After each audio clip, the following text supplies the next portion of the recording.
کہتے ہیں کہ کسی گاؤں میں 3 بھائی رہتے تھے اور ان کی آمدنی کا واحد ذریعہ ان کے گھر کے صحن میں لگا ہوا ایک پھلدار درخت تھا جس کا پھل بیچ کر وہ اپنے گھر کا چولہا چلایا کرتے۔ ایک روز وہاں سے ایک درویش بزرگ مسافر کا گزر ہوا۔ ایک رات اس گھر میں قیام کیا۔ رات کے کھانے پر اس درویش بزرگ کے ساتھ گھر کا جو بڑا بھائی تھا وہ کھانے کے لیے بیٹھ گیا۔ 2 چھوٹے بھائیوں نے یہ کہہ کر کھانا نہیں کھایا کہ ہمیں بھوک نہیں۔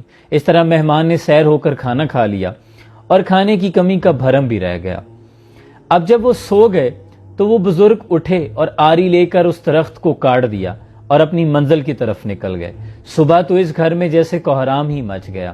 ہر کوئی محلے دار، ان کے عزیز و اقربا اس مہمان کو کوس رہے تھے جنہوں نے ان کے جینے کی امید کو ختم کر دیا تھا۔ عرصہ دراز کے بعد اس درویش بزرگ کا اسی گاؤں سے گزر ہوا تو دیکھا کہ جس جگہ اس نے قیام کیا تھا بسیدہ سی عمارت تھی، بسیدہ سا ایک چھوٹا سا گھر تھا۔ آج وہاں ایک عالی شان گھر بنا ہوا تھا اور وہ بہت امیر ہو چکے تھے، کیونکہ جب اس درویش نے ان کے جینے کی امید اس پھلدار درخت کو کاٹ دیا تو اب پھل کی امید تو ختم ہو گئی۔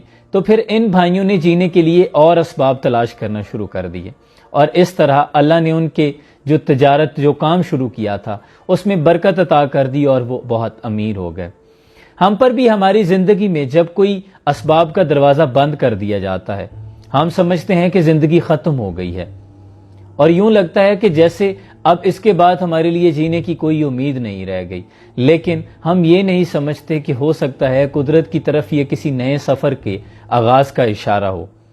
ہوتا یہ ہے کہ ہم لوگ ایک فطرتی عمل ہے کہ جو اللہ ہمیں سہولیات دیتا ہے ہم اس کا ایک کمفرٹ زون بنا لیتے ہیں، اور پھر باقی دنیا کو حسرت سے تو دیکھتے ہیں لیکن اس کمفرٹ زون کو چھوڑنے کے لیے تیار نہیں ہوتے۔